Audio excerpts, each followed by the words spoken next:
Assalamualaikum warahmatullahi wabarakatuh. Perkenalkan, nama saya Yan Bisri, kelas 10-6.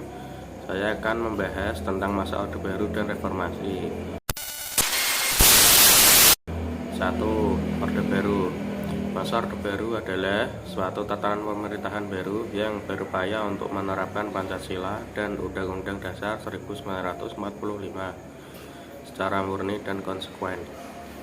Pada masa Orde Baru, Presiden Soeharto menjabat sebagai presiden selama 32 tahun.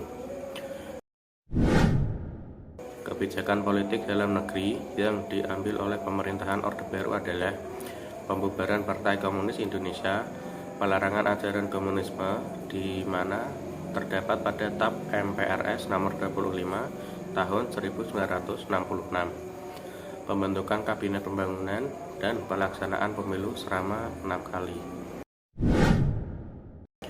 Presiden Soeharto selalu menunjukkan keberhasilannya, yaitu menumpas PKI, berhasil memperbaiki penerapan Pancasila yang benar, memberantas buta huruf, dan menaikkan taraf ekonomi dengan drastis.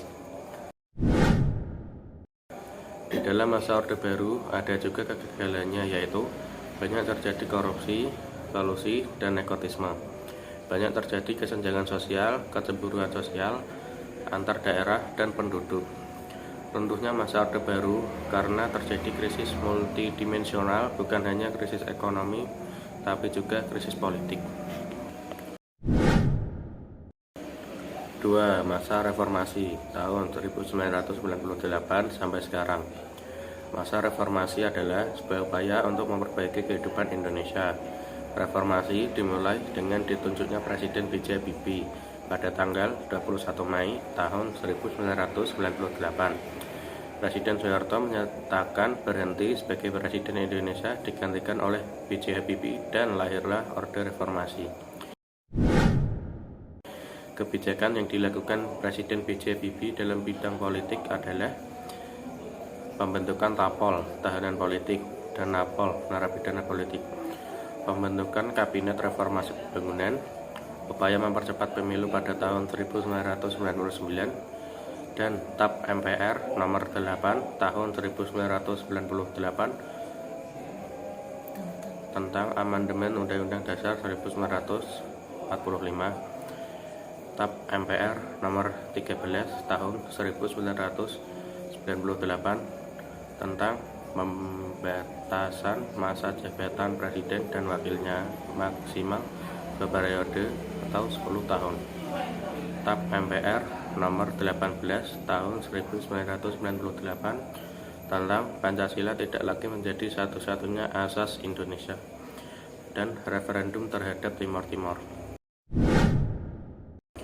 Kebijakan di bidang ekonomi: melikuidasi bank-bank yang bermasalah, melakukan operasi pasar untuk menurunkan inflasi di Indonesia, menaikkan nilai tukar rupiah terhadap dolar Amerika, pembatasan atau pembangunan jumlah anggota fraksi ABRI, pembentukan tim gabungan pencari fakta atau TGPF yang dipimpin oleh Marzuki Darusman untuk mengungkap kerusuhan Mei tahun 1998, pencabutan surat izin usaha penerbit pers atau SIUPP. Akhir masa pemerintahan Presiden B.J. Habibie tahun 1999 terjadi karena penolakan terhadap laporan pertanggungjawaban dari Presiden B.J. Habibie. Akhirnya, beliau mengurungkan niatnya untuk mencalonkan diri lagi sebagai presiden.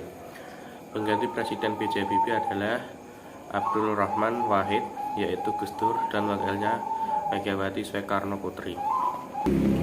Sekian video dari saya. Apabila ada salah kata, mohon dimaafkan. Wassalamualaikum warahmatullahi wabarakatuh.